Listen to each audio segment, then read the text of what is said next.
새로운 도약을 꿈꿉니다. 기사회생TV 김민수 변호사입니다. 우리가 살다 보면 주위에 친한 사람들이 돈 빌려달라고 부탁하는 경우들이 가끔 있습니다. 그게 이제 부모님이나 형제 같은 가족이 될 수도 있고요. 아니면 친구나 직장 동료들 또는 사회생활 하면서 알게 된 지인일 수도 있어요. 그런 분들이 오죽하면 나한테까지 돈을 빌려달라고 할까 싶은 마음에, 그리고 또 이제 안면이 받쳐서 부탁을 거절하지 못하고 빌려주는 경우가 있습니다. 아니면 간혹 이자를 잘 쳐주겠다는 말을 믿고 빌려주는 경우들도 있어요.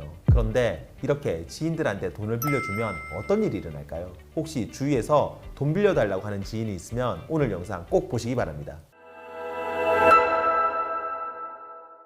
지인들이 돈 빌려달라고 할 때 유형이 크게 한 두 가지 정도 있는데요. 먼저 첫 번째는 진짜 순수하게 가족들이나 친구, 직장 동료들이 급전이 필요해서 빌려달라고 하는 겁니다. 이 경우도 웬만하면 지인한테는 돈 안 빌려주는 게 좋지만, 정말 어쩔 수 없다면 감당할 수 있는 수준의 금액을 여윳돈을 가진 걸로써 빌려주셔야 됩니다. 본인이 판단하기에 이 정도 돈은 내가 빌려주고 최악의 경우 못 돌려받는다 하더라도 그걸 감수하겠다 싶으면 그만큼만 이자도 받지 말고 빌려주세요. 그래야 혹시 나중에 못 돌려받더라도 그 인간관계를 유지할 수가 있습니다. 문제는 두 번째 유형인데요. 잘 들어보십시오. 이게 가장 중요합니다. 친척이나 직장 동료 또는 사회생활 하면서 알게 된 분들 중에서 이자를 잘 쳐주겠다고 하면서 빌려달라고 하는 경우들이 왕왕 있어요. 보통 이자는 적게는 월 2부 또는 많게는 5부도 쳐준다고 하는데요. 이걸 연이자로 계산을 하면은 월 2부는 연 24%, 또 월 5부는 60% 이자입니다. 현재 이자 제한법상 최고 이율이 연 20%고 은행에 예금 넣으면 보통 3에서 5%인 걸 감안하면 정말 말도 안 되게 높은 수준의 이자죠.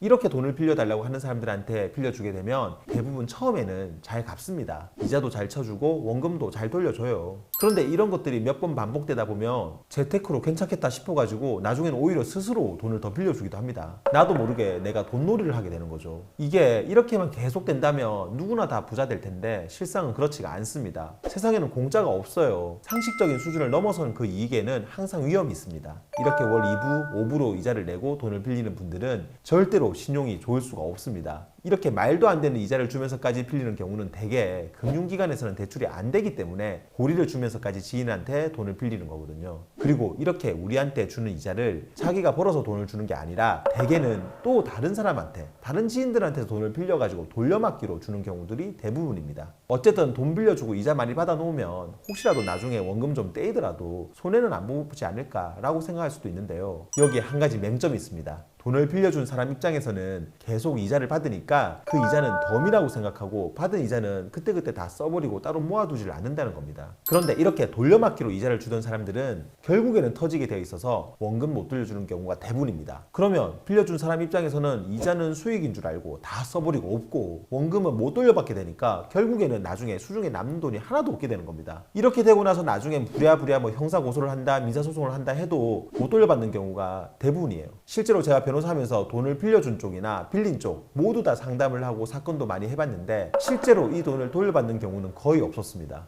왜냐하면 돈 빌린 사람한테 실제로 돈이 없어요. 그동안 자기가 돈이 있어서 이자를 준 게 아니라 계속 다른 지인들한테서 추가로 빌려가지고 돌려막기를 해가지고 준 거다 보니까 실제 자기 수준에 돈이 하나도 없는 겁니다. 이게 시간이 지나면 지날수록 이자가 눈덩이처럼 불어나기 때문에 결국에는 터질 수밖에 없습니다. 그러면 돈을 빌려준 사람은 돈도 잃고 사람도 잃게 되는 겁니다.